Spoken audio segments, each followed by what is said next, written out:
AITA for telling my sister who can't have kids that she does not get to be a part of naming mine and my wife's babies? My older sister was born without the reproductive organs required to have a biological child. She was aware for most of her life that she couldn't have biological children. That was discovered when she was still very young, but the rest came throughout her 20s.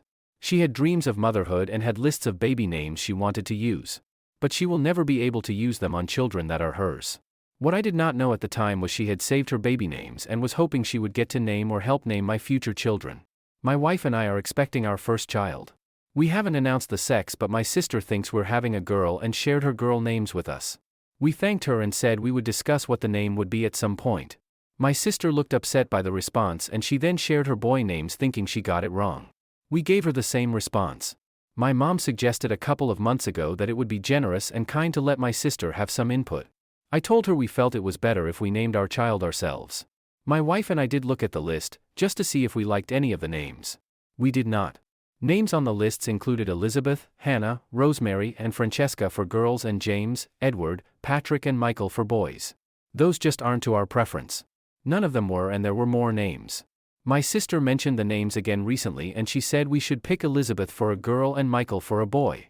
She said that's what she'd do if she were having the baby. I told her we hadn't made our mind up yet, but we're still in discussions about it. She offered to help and I said no thanks, my wife and I want to figure it out between us. My sister said she wants to be a part of naming all our babies. That she would love to share all her endless thoughts on names that she'll never get to put into her own kid. I told her I understood she wanted that, but my wife and I as parents would name our child and she does not get to be a part of that. I told her I understood that was hurtful to her, but she does not get a say. I also asked her to please stop bringing it up. My sister told me I could let her have at least a little say in this and I said sorry but no. She cried to Mom, who thinks we should be more sensitive, while my dad told my sister I wasn't wrong and she needs to accept that she doesn't get to name our baby. My response has caused a divide among my parents and sister and me. It has been made clear my mom thinks I lack compassion and my sister believes I'm hurtful to her. AITA?